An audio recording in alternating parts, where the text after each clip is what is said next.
तो हेलो मेरे प्यारे दोस्तों, कैसे हैं आप सब। मैं आशा करता हूँ आप लोग बिल्कुल ठीक होंगे। तो आइए कहानी को शुरू करते हैं। उत्तर भारत के 100 दूर गांव में जहां रात की खामोशी इतनी गहरी होती थी कि दूर खेतों से आती हवा भी किसी के फुसफुसाहट की आवाज जैसी लगती थी। मेरे दादाजी के समय में गांव के बाहर एक पुराना खंडहर हुआ करता था जिसे लोग पीपल वाला मकान कहते थे। गांव वाले का मानना था कि वर्षों पहले उस जगह पर एक साहूकार ने आत्महत्या की थी और उसकी भटकती आत्मा आज भी उस खंडहर में कैद है। लेकिन दादाजी की टोली यह सब अंधविश्वास को एक वहम मानती थी। हर रात वह वही खंडहर में अपने दोस्तों के साथ जुआ खेलते थे। एक रात करीबन 10 बजे 6 दोस्त वहां पे जुटे। ताश की गड्डियां फेंटते हुए अचानक दांव लग ही रहे थे। तभी ठक ठक ठक दरवाजे पे दस्तक हुई। सब लोग चौंक गए। इतनी रात को वह वीराने में कौन हो सकता था। महेंद्र ने हिम्मत जुटा के दरवाजा खोला। बाहर एक लंबा चौड़ा आदमी खड़ा था जिसने सिर से पैर तक काला कोट पहन रखा था। उसका चेहरा परछाइयों में धुंधला था, पर उसकी आंखें अंधेरे में भी अंगारे जैसी चमक रही थी। उसने धीमी और भारी आवाज में पूछा, क्या मैं भी यह खेल में शामिल हो सकता हूँ? सट्टेबाजों ने बिना सोचे समझे उसे बैठने की जगह दे दी। खेल शुरू हुआ। वह अजनबी हर एक हाथ जीत रहा था। सबसे खौफनाक बात तो यह थी कि उसने ताश के पत्तों को छुआ तक नहीं था, जैसे उसे पहले से ही पता हो कि अगला पत्ता कौन आने वाला है।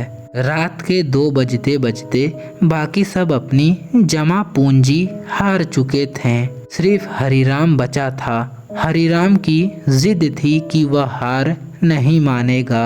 अजनबी ने अपनी नजरें हरिराम पे टिका दी और पहली बार उसके होठों पर एक भयानक मुस्कान उभरी। ऐसी मुस्कान जो किसी इंसान की नहीं बल्कि कोई भूखे दरिंदे की थी।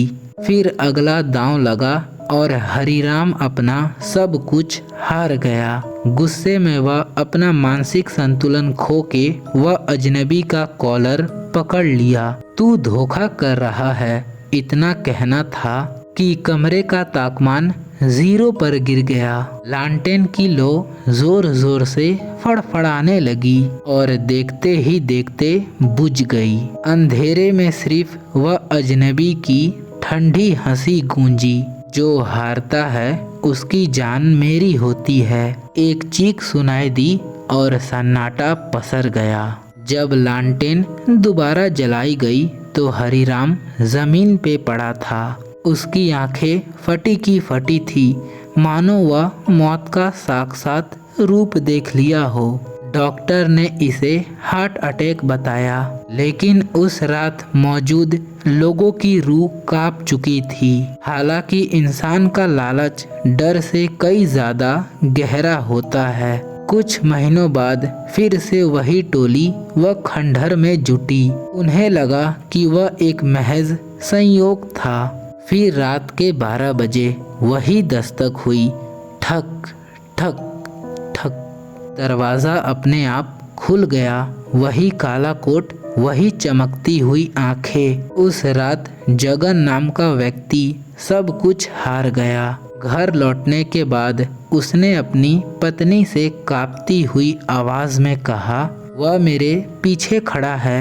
पत्नी ने मुड़कर देखा तो वहां पे कोई नहीं था। सुबह होने तक जगन की लाश उसके आंगन पर मिली। गांव में दहशत फैल गई तो एक तांत्रिक को बुलाया गया। तांत्रिक खंडहर के अंदर जाके बाहर आया तो तांत्रिक का चेहरा सफेद पड़ चुका था।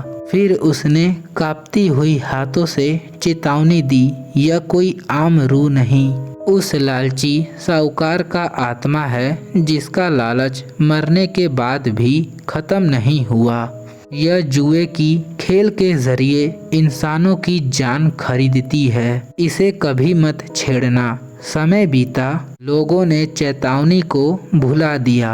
1 साल बाद कुछ नए लड़कों ने वह खंडहर को अपना अड्डा बना लिया। तीसरी रात ठीक 12 बजे पीपल का पेड़ बहुत जोर से थड़थड़ाने लगा। दरवाजे पर दस्तक हुई। जब लड़कों ने दरवाज़ा खोला तो बाहर कोई नहीं था, पर जैसे ही वह लोग मुड़े तो वह अजनबी कमरे के बीचों बीच बैठा हुआ था। उस रात वहाँ पे मौजूद एक लड़का पूरी तरह पागल हो गया। वह मरते दम तक एक ही बात दोहराता रहा, मैं हार गया, मैं हार गया।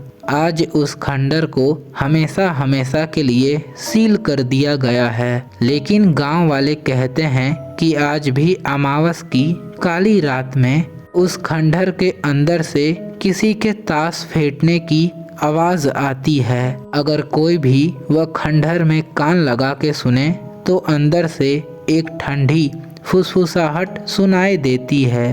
दांव लगाओ, अगर जीत गए तो पैसा तुम्हारा, अगर हार गए तो जान मेरी। कहते हैं आधी रात को वहाँ पे एक खाली कुर्सी अपने आप खिसकती है, जैसे कोई अनदेखी खिलाड़ी आज भी किसी का इंतजार कर रहा हो। और आज भी सूरज डूबने के बाद वह खंडहर से गुजरने का हिम्मत कोई नहीं करता है। तो यह कहानी अब यहीं पे समाप्त होती है। कहानी आप लोगों को कैसा लगा आप लोग मुझे कमेंट बॉक्स में ज़रूर बताएं, ताकि मैं अगला कहानी इससे भी डरावनी ला सकूं। तो आज के लिए इतना ही, मिलते हैं नेक्स्ट वीडियो में। Bye bye.